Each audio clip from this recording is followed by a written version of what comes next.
Welcome back to the Hoosier Podcast, to our newest series, Across State Lines, a series where we look into the most notorious cold cases of each state. With one of the biggest cold cases in the U.S., we sail over to the biggest American state, Alaska.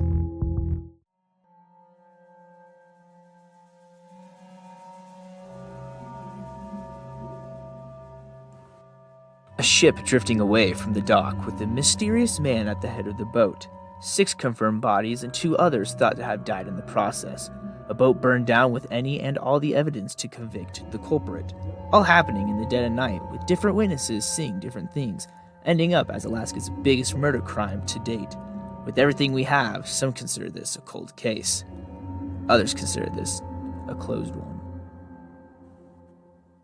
What should we say? What's like a sophisticated-ish thing to say?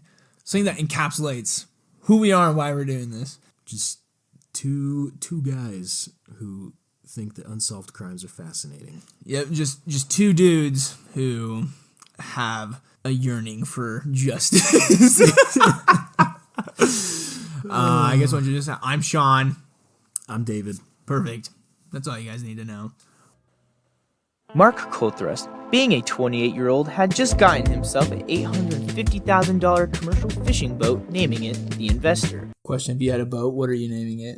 I don't know. I feel like you're a fisherman. You're not like some bouge person. Right, yeah. I mean, I think I'd name it something like Big Buoys. Big Buoys? Yeah, why not? I'm trying to think what I would name mine. Yeah. The Investor's kind of tight. I like that. It is nice. That's a, $850,000 boat? And that's back in the 80s.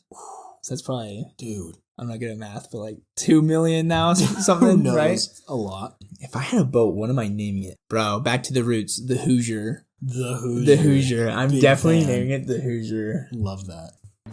Mark would catch and sell fish for a living, a skipper, some might say. In early September, Mark took his wife Irene, Kimberly, his 5-year-old daughter, and his 4-year-old son John, along with his cousin and deckhand Michael Stewart, and 3 crewmates, Dean Moon, Jerome Keown, and Chris Haven, on a salmon fishing trip, where they would stay in Craig, Alaska for a day once they were done fishing. Did you hear that? September 5th. Why is that day so cursed, bro? Bro, that's just a bad We just saw the day. September 5th movie. Great movie. Go see it if you haven't. And I'm now just connecting these 2 things, granted different years, but happened on the same day. On September 5th, 1982, Mark docked The Investor in a small town of Craig, Alaska. Having just caught approximately $30,000 of salmon, he waited for the salmon game shop to reopen to go cash in his catch. While they were docked, they were anchored with 2 boats called the Decade and the Defiant, meaning to get onto The Investor, they had to walk through the Decade and the Defiant. Just to make sure everyone's with us. So they dock their boat, and they have to pass 2 other boats to get onto theirs, or leave it. Also, I don't know if my dad, when I was 8, was like, let's go to Alaska to go fishing. I doubt my sisters would have been thrilled to go. Like, don't get me wrong. I think fishing in Alaska sounds awesome now, but they said he brought his kids or whatever. I can't imagine they were too thrilled to see salmon or whatever, you know? Yeah, that, and like, wasn't his wife also pregnant? Am I getting my facts straight? I think supposedly she was pregnant, which is, so his pregnant bless wife her heart. And his bless daughters her heart on that boat. on an pregnant. Alaskan fishing trip. Yeah, that But did sounds you hear awesome. how much he raked in? $30,000 from salmon. How much freaking salmon is that? I don't know, but obviously my man's doing good. $850,000 boat. That's you gotta be pretty well off to be able to afford that. Mark and his family went into town to go to a restaurant to celebrate Mark's 28th birthday. It is said that Mark and his whole family went to the restaurant. Jerome Keown and Dean Moon went to see what Craig had to offer, making phone calls, getting drinks, and purchasing weed from someone on a different ship. Mike Stewart and Chris Heyman are thought to have stayed on the boat. Mark and his family came back from the restaurant around 9:30 p.m. and boarded The Investor. A crew member aboard the Decade recalls seeing John Coulthrust saying hello to him before going in for the night. Little did they know, that would be the last time the Coulthrusts were seen alive. Now the people aboard the Decade were throwing a party to celebrate the salmon fishing season coming to an end. They would party into the early morning. While partying, they would not see anyone going across their boat to get onto or leave The Investor. The next morning, on September 6th, Shout out David's birthday. Yo. at 6:30 a.m., a crewmate on the Decade would discover that the expensive tie-down lines that had connected the Decade and the Investor while docked were on his boat, with the Investor drifting away from the water's current. This struck the man as odd because the tie-down lines were very high-end and could surely be used again. The crewmate saw a man steering the Investor away from the dock. Not being able to see the man steering through the glass, the crewmate waved to the mysterious man. And the man waved back. The man states the engine was not on while the Investor was steering away from the dock, just letting the water float it out, as if the mysterious man didn't want to alert anyone. 15 minutes later, around 6:45 a.m., the captain of the Decade, Clyde Curry, would see the man steering the Investor off into the water. Clyde couldn't see the man very well, but described him as a stocky build, average height, blonde or brown hair, and wearing a black and red plaid wool jacket. Locals said they knew Mark and his crew and didn't recognize the man steering. At around 7:30, other boats and crewmates would see the Investor anchored in the waters by Fish Egg Island, a mile away from Craig. Later that day, a fog would start to cover the area, and people would notice the Investor's rowboat, which was used to get people to and from the Investor, was tied to Craig's main dock. Still, no one thought anything out of the ordinary. At 4 p.m. that day, a boat named the Casino was docked on Craig's main port and noticed smoke coming from the anchored Investor once the fog was starting to clear. Crew members of the Casino would alert Alaskan state troopers from a town close by called Ketchikan. The Casino would rush over to the Investor along with other boats to try to put out the flame, while the state troopers and Craig PD were on their way. 4 hours later, the Coast Guard would tame and control the fire with 2 water pumps. They controlled it enough to get on and save anyone who potentially survived. They found 4 bodies burnt to almost unrecognition. Thought to have been an accidental tragedy, no one suspected any foul play at the start. If you were docked on the boat, let's say whoever killed these dudes wasn't responsible for taking them off the dock, I can't think of a logical reason why they would have left to go to Fish Egg Island a mile away. Unless you can think of something, I literally can't think of a reason why they'd be like, hey, we're docked here in this nice Craig city. How about we just leave and go to this island no one's on? Yeah, I don't know. I literally can't think of like a straight reason. So the fog rolls in, and is it foggy when the ship sees Captain per se of that's the the thing, cruising along? I don't know if it's foggy as they're leaving, and I also think if it's not night, it's evening, so I doubt there's not much light either to see who is at the head of the boat steering or whatever. Sure. I mean, kind of ballsy though for the supposed murderer, to be like, yo, I'm just gonna sneak on their ship, drive it out, and hope that like whoever sees me doesn't really recognize me. Yeah, but I mean, I guess I see the appeal there, right? I don't know, it makes sense. You're away from people to yeah. do whatever. It's just, that's probably the most risky part of his whole operation. 100%. Flames would randomly break out and delay the investigation of the human remains and how the fire started. The morning of September 8th, they sent the remains to Anchorage to be identified. On September 9th, the autopsy of the first 2 bodies would take place. Using dental records, they would find that the 2 bodies were Mark and his wife Irene. The autopsy found more than that, though. They also found that Irene and Mark had been shot and killed before the fire got to them. Multiple gunshot wounds would be found in Mark and Irene's head.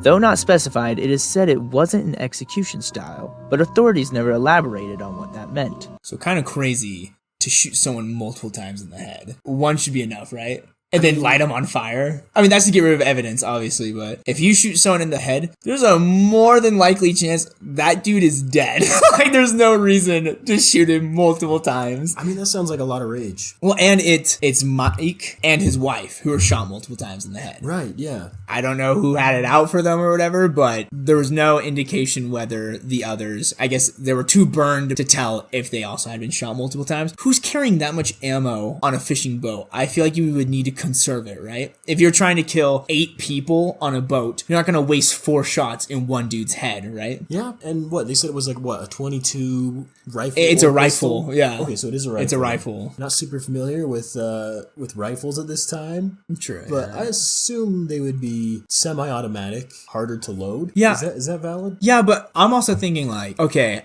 I'm planning on killing these 8 people on this boat. Do I have a whole bunch of extra magazines I can clip in for me to do 4 shots in each person's head? Probably not. It's a fishing boat.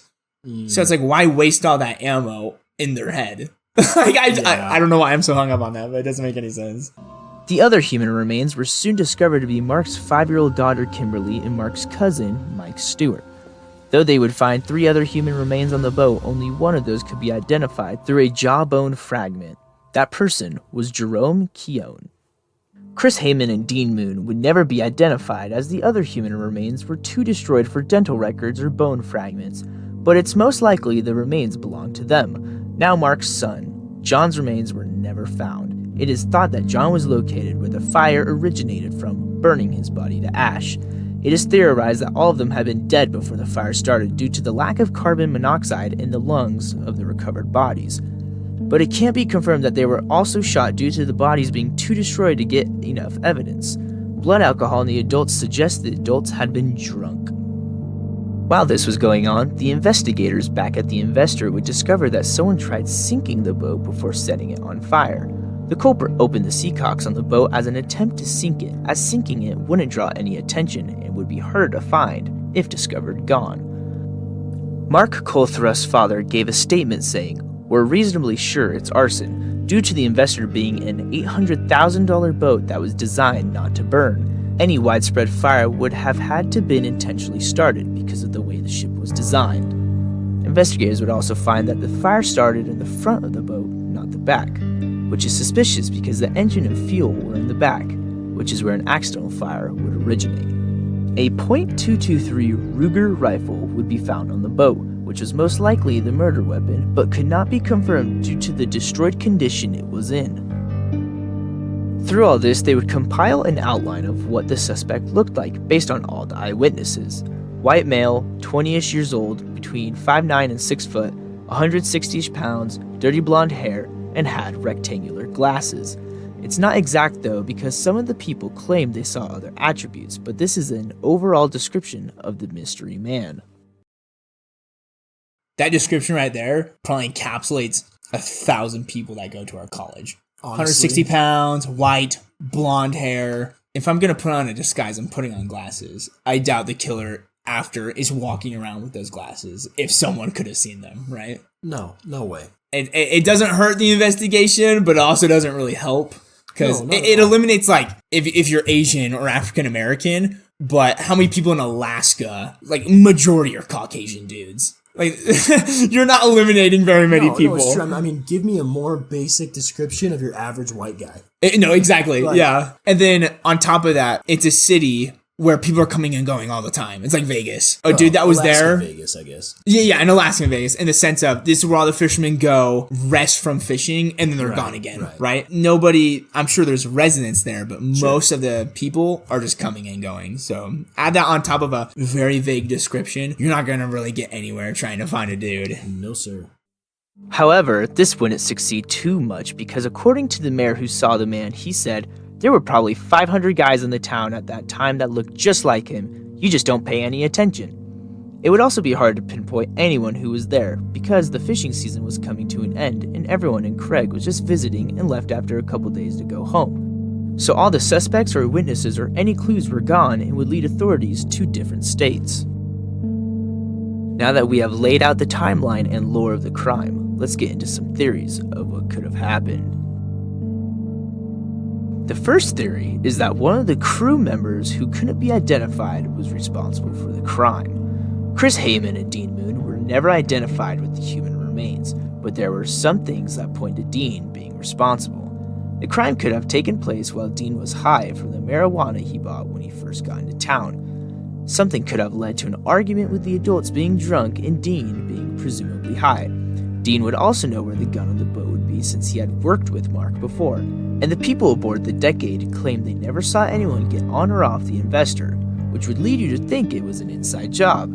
Another thing to add is that one phone call made to Chuck Miller, a police officer, was that the man they saw steering the boat away looked exactly like Dean Moon. When asked if the man seemed worried that he was noticed while steering the boat, the person on the phone said, quote, "There was no response to him to immediately look away or show that he recognized me.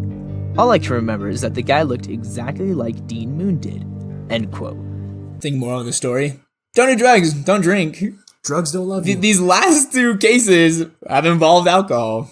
Wanting to make sure, Chuck contacted the Colthrust and told them there was a supposed sighting of Dean Moon in San Francisco, which the Colthrust responded with, quote, "Why would he go down there? If he's alive, he wouldn't be walking around San Francisco where all the Bellingham fishermen are." End quote.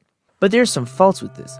Most of the people who saw the mysterious man said he didn't look like any of Mark's crew members, so take what you will of this. If it had either been Chris or Dean, then the two other human remains would have to be random people, which isn't very likely.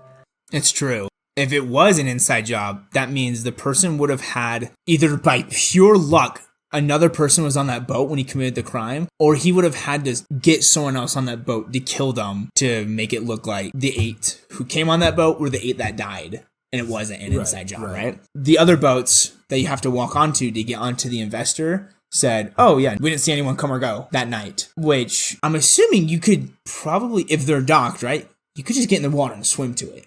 Like, around. Like, who's to say that nobody did that, right? No, I think that's definitely plausible. And even if they didn't see someone walking across their boat, that doesn't mean they weren't there. No, yeah. Like, it obviously wasn't probably not a Navy SEAL who went and killed these people. But like someone who knows what they're doing is going to get across a boat in water and not really have an issue, especially if they're a fisherman. And True. They understand current, they understand flow. I don't know. But I think it's very possible someone could get on and off. It's possible, but also that leads to another problem, which is, well, if it wasn't an inside job, who the heck would have motive to go kill 8 people in Alaska that are unaffiliated with these people, right? Like, it's an random act of crime. While it's possible, very unlikely at that point. Agreed. Dean was also never seen again and confirmed dead by a judge a year later as one of the remains, even though it couldn't be 100% confirmed. Theory number 2 is that a hitman killed the investor crew. This theory was brought up by a lawyer who was questioning an Alaskan state officer on the stand. The lawyer brought up a witness statement where they claimed they had heard explosive sounds around once every hour for several hours early on the morning of September 6th, the day the boat burned down. The lawyer said, quote, "Isn't that consistent with someone holding the crew and executing them one by one, trying to get something from Mark Coulthrust?" End quote. Pretty weak theory, right?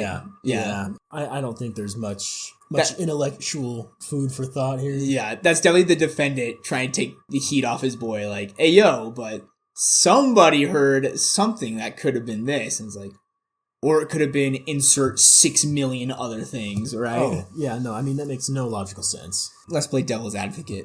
Sure. Homie is killing them once an hour or whatever. Why? And unless it's one of those things where, like, every hour I don't get whatever reason, I'm killing one of you. He's holding them for ransom or whatever. What are you expecting to get from these just fishermen? Like, don't get me wrong. $30,000 of salmon, that's a lot, but like, what do you want him to, you want him to give him your fish or something? Like, good luck selling the freaking fish. I don't know, what's the point of that? I'm not lending any credence to this theory. No, and I imagine it's kind of hard to get on with your bank super early in the morning and say, hey, would you mind wiring $1,000 million to X random account in the Bahamas? Yeah. Would you do that for me? If you were to hire a hitman to kill a fisherman, the only reason I can think is competition. Like, oh, he's catching more than I am. Let's kill him or whatever. But flimsy at best. I mean, people have killed people for more petty reasons. True. But True. Lawyer was just trying to get the heat off his boy. Absolutely. Theory number 3 is the most prominent theory surrounding this case. The theory is that a man by the name of John Peel was responsible for the 8 murders aboard the Investor. John Peel used to be one of Mark Coulthrust's crew members a year prior to the murders before Mark fired him. John had also supposedly dated Mark's sister for 3 years.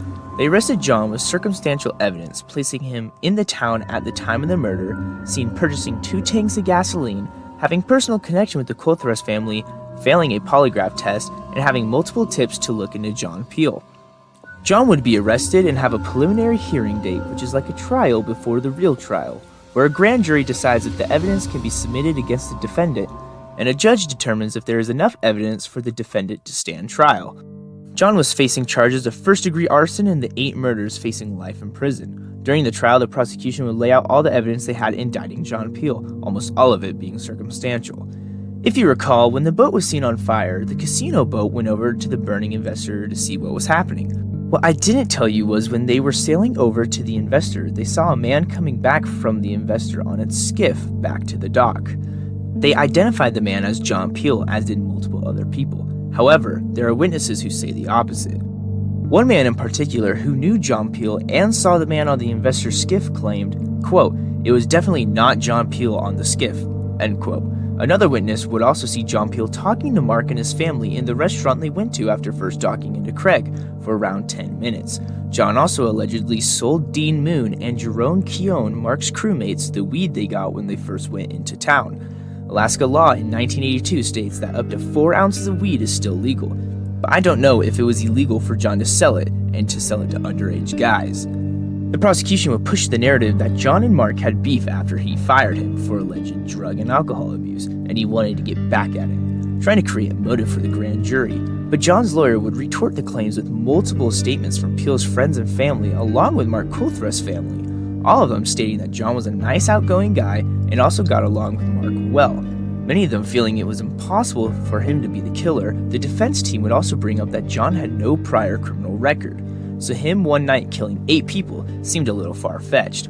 Other witnesses wouldn't be able to identify the man on the skiff as John, even though they had seen the man. So, a guy they happen to know who happens to have ties with them, who some witnesses claim was coming back from the burning boat, that is mighty coincidental.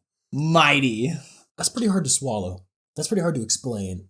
I mean, how are you going to get around? How are you going to get around that? I don't know. I mean, it makes sense in the sense of he's worked for Mark. He is also a fisherman, so likely he, like Mark, went there after fishing, but he was fired from Mark and he dated Mark's sister. I've never been fired from a place. I can never see myself getting fired and just having a taste for blood after my boss. And the unfortunate thing about this case is there's so many witnesses, but they're all saying something different. Oh yeah, we went to the boat and we totally saw John rowing away from the boat. And then you have 3 other dudes like, that wasn't John. It was some other dude or whatever. So it's like, okay, well then who do you believe at that point? That's the problem with this case. There's so many he said, she said. A transcript of one of John's interviews with the police, which was a very vital bit of evidence for the trial, would show that John said, quote, "I'm scared, man. I'm scared. I can't believe the things I did in there." End quote. But this was a transcript of the interview and not the authentic audio. John's lawyer would claim they fabricated the transcript, and what John really said was, quote, "I'm scared, man. I'm scared. I can't believe you all think I did that." End quote. The prosecution's main staple of the case was the eyewitness seeing John Peel buy 2 tanks of gasoline the day the investor caught on fire. However, the science behind the burning of the boat negates this testimony. The prosecution failed to tell the grand jury that the boat had left behind a white gas residue, which means that the culprit most likely used a different type of accelerant to start the fire, because gasoline doesn't leave that residue. There were probably hundreds of dudes buying gas. Your boat runs on gas. Oh man, your boat runs on gas? I'm assuming any transportation that you get around the city runs on gas. The fact he was seen with 2 gallons of gas, I don't find that at first I didn't find that suspicious. How else are they going to get their fuel? But now that whatever accelerant was used to burn the investor is for sure something other than gas because it doesn't leave that residue, right? It starts off really strong, like, oh wow, it has all these ties to the Coulthurst family, might have some beef with them. And it's like, well, the family really loves him and says he would never do that. He has no criminal background, and just because he was seen with gas doesn't mean anything because gas wasn't even used to burn the boat. You're like, well, okay then. You don't really go from not having a parking ticket to having 8 homicides on your record. Really? Yeah. I mean, like, even if you were pissed out of your mind, why would you kill the kids and the other crew members that have like granted, like witnesses, right? But whoever did it, obviously, these witnesses aren't that good because whoever did it got away with it because nobody could be like, oh, he for sure did it. Oh, absolutely. This makes no sense. Further on into the trial, Philip Widener, John's lawyer, would claim the prosecution was intimidating witnesses to testify in the trial. Philip would push his portrayal of the witnesses over and over, which would cause 2 of the 24 witnesses to plead the 5th, giving them doubt about their testimonials and in the grand jury. Philip would also claim that the prosecution straight up falsified evidence and tried to get the case dismissed on the grounds of prejudice, and would have some success with that notion. In August 1986, during one of the preliminary hearings, Ketchikan's Superior Court Judge Thomas Scholes would realize and rip into the prosecution for only presenting evidence against John and not giving evidence to the grand jury that could potentially negate the evidence convicting John. So the grand jury only heard one side of the story. Thomas Scholes would dismiss the charges against John without prejudice, which means he could be tried again, but only under new circumstances. Thomas Scholes commented about the prosecution withholding evidence from the grand jury by saying, quote, "It was a mistake. They're going to have to go back and re-indict him if they can," end quote. But Scholes would not justify the defense's allegation of the prosecution intimidating witnesses, saying there wasn't enough evidence to support it. Judge Scholes would not disband John's $1.1 million bond, even after getting the current case dismissed, which would lead him to spending more time under house arrest. Now, parts of the community would come around and help pay and set up fundraiser for his legal fees, which were well over $1 million. What do you think is an appropriate bond for 8 murders? Like, you're the judge, you hear that. How much are you saying? Your bail is set at insert number. Not $1 million. $1 million's pretty low, I feel, for 8 people getting killed. I mean, especially at this point in the case, you're pretty sure it's this dude. But if it's not $1 million, like, at what point do you stop? Because it's not like this dude was a multimillionaire. No, yeah, at some point you just gotta say, I don't grant you bond. You could say $50 million, but that's kind of the same as, I just don't grant you a bond. Like, who can provide $50 million, right? But I've heard less cases being denied bond than an 8 count of murder, right? Interesting. Oh, you're suspected of robbing this place? Yeah, I don't grant you bond. Oh, you're suspected of killing these 8 people? Sure, bro, $1 million or whatever. Yeah, granted, it was $1 million. It was all circumstantial. Like, they had literally no evidence that he did it. So I don't know. Just $1 million seemed pretty low to me. While all this was going on, the prosecution would scramble to get new charges brought up on John. When October rolled around, John would be indicted by a second grand jury and plead not guilty, anticipating the battle he was about to face on January 13th, 1986, in court. Philip Widener would end up representing John Peel for free, thinking that the whole case to begin with was outrageous. He would tell a reporter, quote, "Of the many cases that I've encountered in my career, I've never seen such serious charges brought on the basis of the weak evidence reflected by the record in this case. Although it's unfortunate that there even has to be a trial, I and Mr. Peel are looking forward to an opportunity to point out to a jury the lack of evidence and the unreliability of the state's witnesses," end quote. Kind of baller, you know. Legend. Yeah. This is ridiculous. I'm a represent you for free. I feel like that doesn't really happen anymore. No, absolutely not. I mean, to take something pro bono just to be like, this is absurd. Yeah. I'm going to destroy this. Well, I find it funny. He's like, this is stupid. And he like tells people how dumb it is. He's like, hence why I'm representing him for free or whatever. To only have circumstantial evidence of this dude being in the same city. Yeah. And maybe on the boat. Yeah. Maybe, depending on who the freak you ask. Yeah. Yeah. So shout out Philip for being, I don't know how lawyer fees work, but I'm assuming he probably saved him hundreds of thousands of dollars. Man needs a raise. Yeah. While the prosecution told the media very little due to the original trial getting thrown out. The trial begins. The prosecution starts creating a story about a man riddled with vengeance from getting fired by his former boss and friend for drug and alcohol abuse, knowing they were in Craig and sneaking onto the investor to get back at Mark, which led to a heated argument leading to John to shoot and kill Mark, and fearing that he may be identified or snitched on by anyone else on the boat, he killed them all. Next, he tried to sink the boat, but due to being unfamiliar with the new boat, he was unsuccessful. And when seeing it still floating by Fish Egg Island the next day, he panicked and went to destroy the boat for good by burning every bit of it.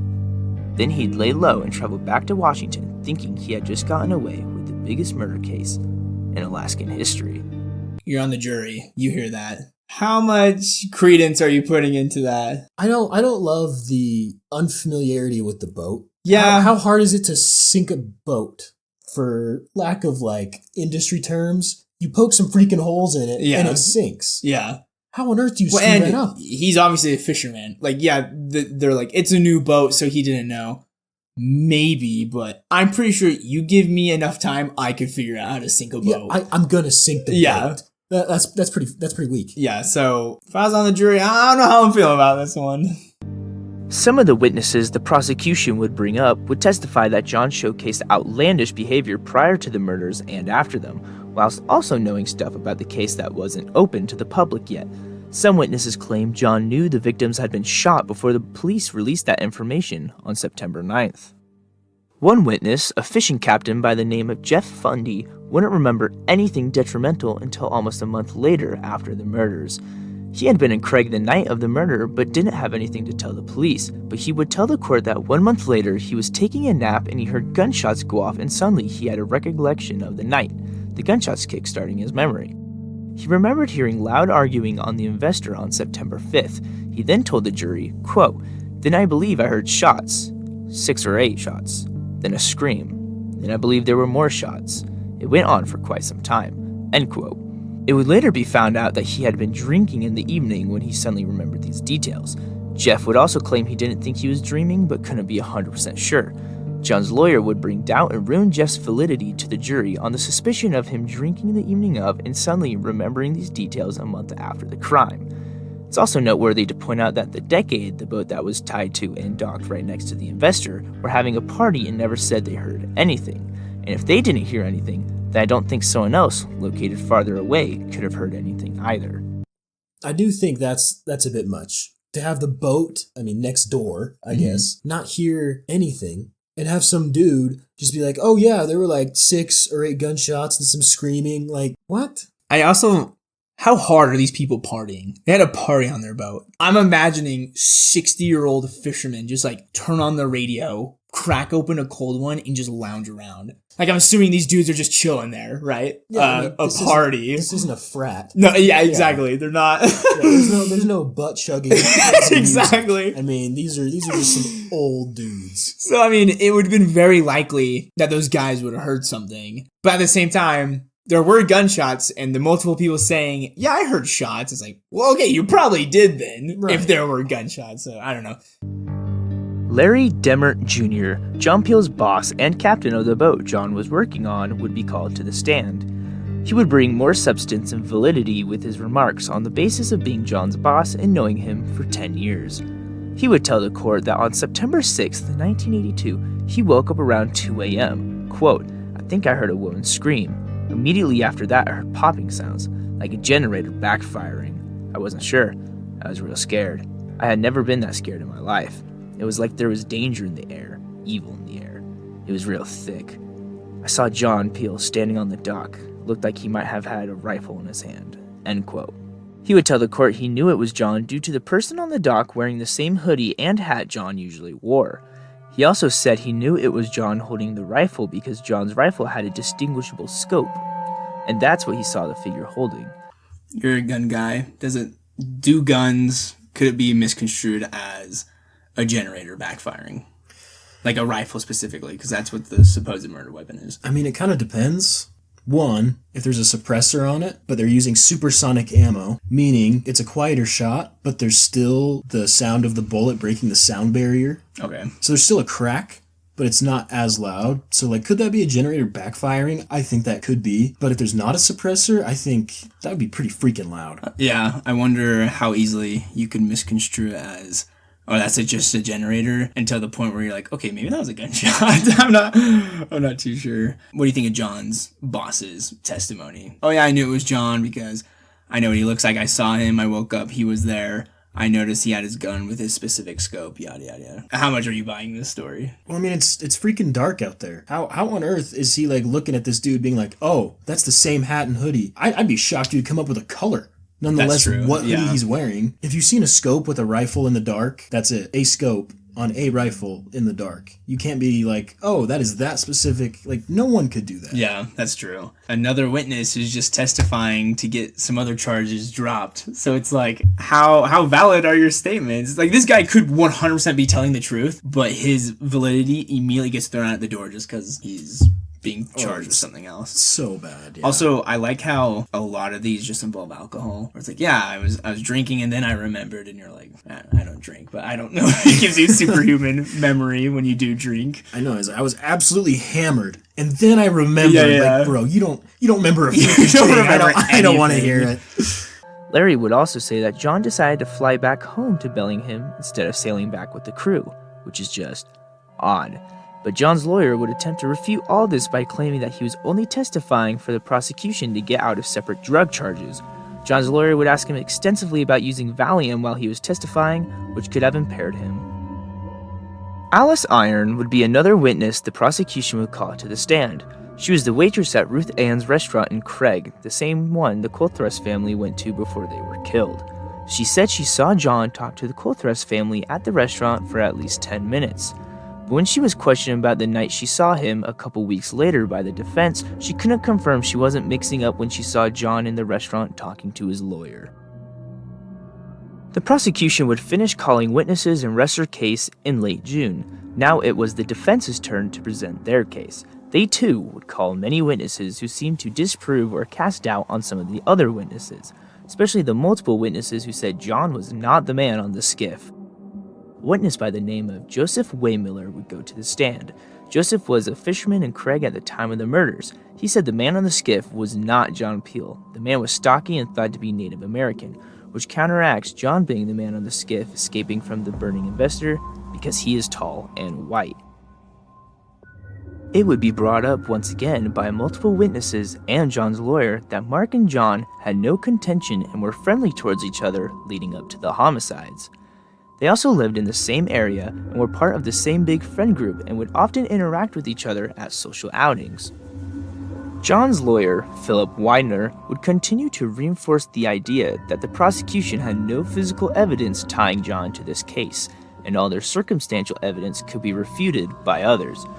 Philip would bring up how they couldn't rule out the possibility of Dean Moon, the presumed dead crewmate, being the killer, due to some people claiming to have seen him steering the ship away from the dock. With the defense bringing up an overwhelming lack of evidence convicting John of the crime, they would rest their case in August 1986. Okay, that is something interesting to think about. Any detective process to establish a suspect, you have to establish a motive. Right. What would be the motive for John killing the Colthrust family? You have a witness saying, no, they interacted all the time at family events cordially, and then he just goes and murders 8 of them when he just happens to find them in Alaska. Spree of the moment, opportunistic killings exist, but without a motive, it is really hard to convince anybody that someone killed someone. I don't know, because especially like the circumstances of the killings don't point to like drunken rage. No, yeah. I mean, it was done so well that homie got away with it. Literally. Yeah. You know, and he had the awareness to like go back and start the fire and I mean all that kind of stuff. We'll start the fire, get rid of evidence. I don't know. I don't see it. I mean, unless there was something crazy that happened and he was just so pissed off that he had to go end not only like the dude's life but his entire family. Like, I couldn't tell you. The more and more I hear of it, the less I believe John is guilty of these murders. I know, and this dude, like, literally looks like a freaking He does, teenager. Yeah. He looks like a dude just wants to go hunting. They got some picture of him in a police interrogation, and he just looks like if you Googled guy who hunts and fishes, that's the photo. That's the photo. That's the stock photo. With over 150 witnesses, 7 months worth of trial briefing, $2 million all poured into this case, the jury would finally be allowed to deliberate. Jurors couldn't come to a consensus with multiple pieces of evidence seeming not to add up. They would discuss for 6 days, which would eventually lead to a hung jury. The case would be in possession of the state again, and they would have to decide whether to pursue John with the charges for the 3rd time. After a month, they would bring John back to trial. John was almost 27, and the murders took place when he was 22. Saying this case dragged on would be an understatement for John. How crazy is it that 2 juries couldn't decide whether he was guilty or not? I don't know how many cases have ever gone to 3 trials. 1 hung jury, second time was a hung jury. They have to go to a 3rd time. I think that might be a precursor of, hey, maybe you don't really have enough on this guy to convict him. I know, I mean, I feel like the premise of the justice system in America, for good or bad, is beyond all reasonable doubt. Yeah. Like, written in the law, right? I mean, you'd think after the first hung jury that, oh, you know what? Maybe there isn't enough to get this dude 100% completely. That doesn't sound like beyond all reasonable doubt to me. You have to think of the problem of they only have circumstantial. They just have people saying, oh yeah, they saw him and he happened to know the victims and he happened to be in the same town. Okay, what else? No, that's it. Oh, okay, sweet. Awesome. Yep, anyway, hung jury. As the trial was getting scheduled, Superior Court Judge Thomas Scholes was removed from the case after one of his law clerks developed a relationship with one of Peel's lawyers, which created a conflict of interest. Riz. Freaking can't even be mad about that. Homie's Peddling game.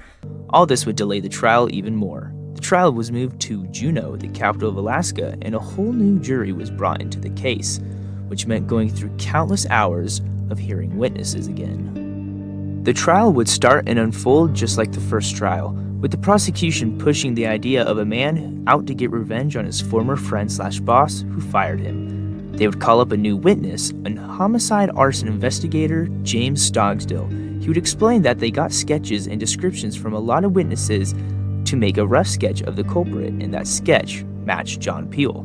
He would also say John would know how to operate the ship, being a fisherman himself. The defense would counter by stating that almost everyone in Craig at the time would have known how to operate a ship, and that John had never even worked on the Investor before.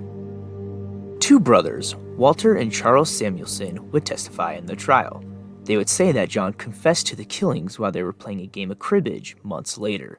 Charles said, quote, "John looked at me and said, 'I did it. I killed them.' He kind of had a weird smile." End quote. First and foremost, what the crap is cribbage? I actually don't know what cribbage is. I didn't look into that. Hold on, pull it up. What is cribbage? All right. But anyways, while I'm pulling this up, I mean, that is so weak. He smiled and said, "I killed them." Like, why? Yeah. For real? And watch as cribbage is like some super mundane game. Or It's a card game where players combine cards to score points. That's cribbage. That's the most vague description of any game. It looks like... Oh, it's like a yeah board game? I don't know. You guys should Google this. Any cribbage players listening to this, maybe you can explain or have a better understanding. Invented by a British gambler and poet. And it's been a favorite of seamen. Case closed. Closed. Need we say more? It all lines up. Let's just say it's somewhat like poker. Who is playing poker with their pals and is just like, they've already been tried twice for this murder, haven't been found guilty yet, and they just look at their buddies, "I totally killed those dudes." Who's doing that? Certainly not this guy. You don't casually confess to the homies while playing poker that you murdered a man and his entire family. I mean, maybe you do. Maybe you do. I don't know. Yeah, you know what? I take it all back. I can't say anything. I take it all back. During a cross-examination, Walter Samuelson would say he thought that John was kidding when he told them. The defense would also claim that the two brothers were only testifying to get out of drug charges, which questioned the validity of the brothers' testimonies. The trial would start to agitate the defense and prosecution as it dragged on. The judge would constantly have to quiet them and ignore the conjecture of Peel's lawyer trying to get a mistrial. The trial ended in April of 1988. The defense's bold move of not calling any witnesses could have hurt them or helped them. When it came to the defense, they didn't try any witnesses, claiming they didn't need to. They would proclaim that the burden of proof was on the prosecution to prove beyond a reasonable doubt that John was the killer, and they felt the prosecution did a poor job doing just that. Honestly, pretty baller. I'd do the same thing as the defense, be like, "We've already gone through 2 trials of this clown show, and it hasn't worked yet. I'm not even going to bother this time. Burden of proof is on you, and obviously you don't have any of it, so we won't call anyone to the stand." That is like such a hard bar. Like, oh yeah, like witnesses for the defense, none, Your Honor. Sits back down, like, just like, oh shoot. Like if I was on the jury, I'd be like, holy freak, these dudes are confident. During the closing statement, Alaska State Prosecutor Mary Ann Henry would say the state never did find any physical evidence or a reasonable motive of why John would have done this, but she said that wasn't their job. They just needed to prove he did it. Once the jury got to deliberate, the judge would tell them, "You either find him guilty beyond a doubt or innocent. No middle ground, all or nothing." By the weekend, the diabolical words would be announced by the jury: "Not guilty." I have no idea if that's legal, if a judge can say that. Because, like, hung juries are totally a thing. Can you, like, bar hung juries? Do you cap out at 2? I don't know. Obviously, hung juries, we can't decide whether or not this guy is guilty, so you just have to get a new trial, because we can't decide. You can't just tell, maybe you can, but just like, you have to decide. I literally don't care. You have to decide. The legality of that, I'd want to know. It seems more like a Judge Judy-esque thing to do. Honestly, if it was a hung jury 3 times, maybe it's like a 3 times, and okay, you're double, triple jeopardy at this point. You're just go home. Forget it. Whatever. Yeah. Dude, we don't care anymore. 2 years later, John would sue the state for $150 million for wrongfully convicting him and for legal retribution. He would get $900,000, less than 1% of what he asked for. John was under house arrest for 4 years during all the trials and almost went bankrupt trying to pay for his fees. If you were wrongfully convicted, 3 trials, it was the span, he was 22 and it happens like 27 now, 5 years, three court juries. How much are you suing? 150 is diabolical. You know he like had a smirk on his face writing that. That's like a supermax NBA contract. Yeah. That is absurd how much money that is. You know he like probably started with 90, scribbled it, 100. It's like, I could go higher. Aim high, see what they say, you know? Yeah, no, he wrote like 150,000 and it was like 0. Yeah, added another 0. 150 million is crazy. I don't think anyone's ever gotten that payout. I've heard cases of tens of millions. Right. I've never heard 100 million, let alone 150 million. That's crazy. But hey, I mean, aim for the stars. But the craziest thing is he wasn't even convicted. He wasn't thrown in prison. So like he didn't have that trauma, the loss of time in prison, to warrant $150 million. The next theory is a really interesting one. This was proposed by Michael Whelan. He says he was doing his own research and he thinks he found a possible person of interest the police skipped over. Jim Leroy Robinson was one of the prosecution's most persuasive witnesses, claiming that without a doubt, John was the man on the skiff and bought 2 gallons of accelerant the morning of the fire. However, after the second trial had concluded, it was found that Jim wasn't who he said he was. His real name? Kenneth Harvey Robinson, a wanted man from Arizona for arson. He also had a very long rap sheet, which included threatening to kill his ex-girlfriend's whole family with a shotgun he owned, threatening women with explosives, and torching some of their vehicles. Maybe something went down in Craig in September 1982. Maybe someone identified him.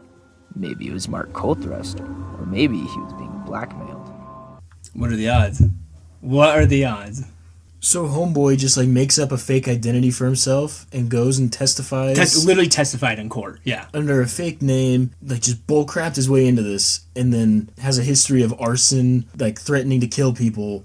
He's basically Firefly from Batman. What is this, 80, 86?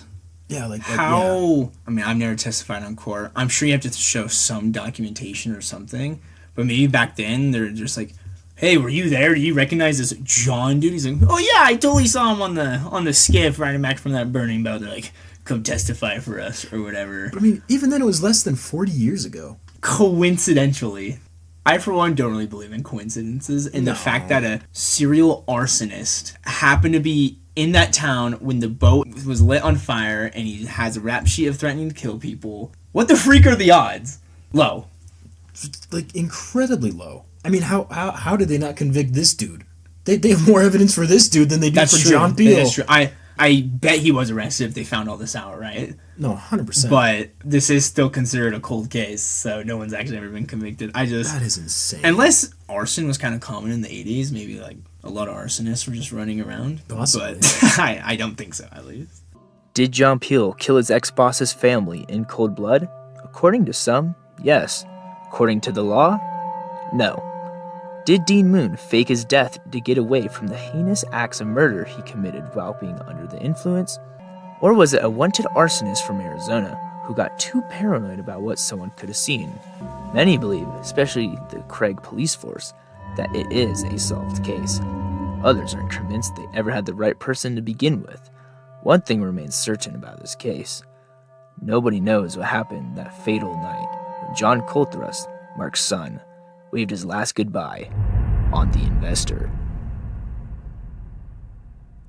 What theory are you putting your whole stack in, all the chips? It's tough. Because John Peel, there is some weird crap where it's like, I mean, his excuse, per the article that I quoted earlier, was that he was too stoned. And I'm like, I mean, come on. I mean, that's a little much for me. So I feel like he's guilty enough to not be innocent. Okay, yeah.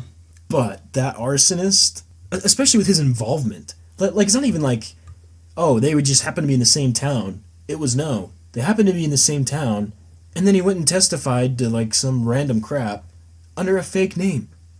And he has a history of blowing stuff up and threatening to kill people. Well, you know what I just thought of? What's that? Because he was their, like, the prosecution's one of their best witnesses. They're like, yeah, John Peel killed them in the boat. But it turns out he's an arsonist. Do you think he's saying that to get any suspicion at all just thrown immediately at John and they don't look anywhere else? Ooh. Like, I'm the guy who burns it down. They're saying, we believe John did it. And I go up and I'm like, yeah, I actually saw John do it. Yep, me. I saw him kill him. And they're like, great, will you testify? Yep, John 100% killed them. Any doubt or whatever is immediately casted off you onto someone else. Like, they wouldn't suspect him at the beginning, but now they're really not going to suspect anyone but John if we have this golden witness, right? That's actually a really good point. I like that. I'm willing to bet it was. The fact that there's no motive for John to do it, all the witnesses were like, And any interaction before this, they were always cordial. There was no beef. Sure, he got fired, but how pissed off can you really be at a fisherman for firing you? I doubt that vengeance doesn't last long or whatever. I think I'm putting my chips in on that theory. Yeah, I would say the arsonist, whatever it may have been, I believe he killed them and burned down their boat. Agreed.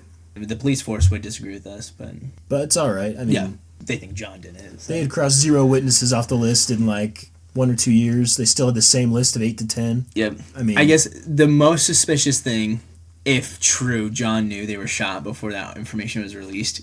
You cannot explain that at all. No. At all. No matter how stoned you are, you ain't getting past that. And then polygraph tests they can be a good directional tool to face you, maybe where you should go, but you can't use polygraph as like a concrete. Like, they don't hold up in court. He failed a polygraph test. You can't really use that as evidence. It looks suspicious, but like it can't actually be definitive. You failed the polygraph test. You did it. I feel like I would fail a polygraph test. I feel like I would too. I'd be nervous. I'm like, they're questioning me. Yeah. Like, I know I didn't do it, but like they think I did it. Like, I'm nervous. Yeah, I 100% agree. If someone gave me this random polygraph test, see if I killed somebody, they'd probably think I freaking did it. Yeah. Like, I didn't even know the dude. Nope. And they're like, why are you freaking out? Why are your blood pressure's high? I don't know, man, because you guys think I killed someone. I'm in the strapped police up to station. A machine getting interrogated by a bunch of badges. Yeah. Come on. So, yeah, that is the Alaskan murders. Our next episode is going to be Arizona, where we talk about the Bumblebee Killer. The Bumblebee Killer?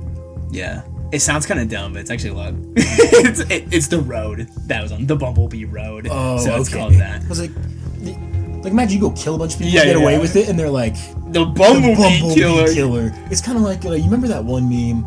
I think I texted it to you at one point, and it was like, why do we keep on giving, like, killers these sick names? Yeah. Like, why don't we, like, call them in the news, like, the small PP killer? Yeah.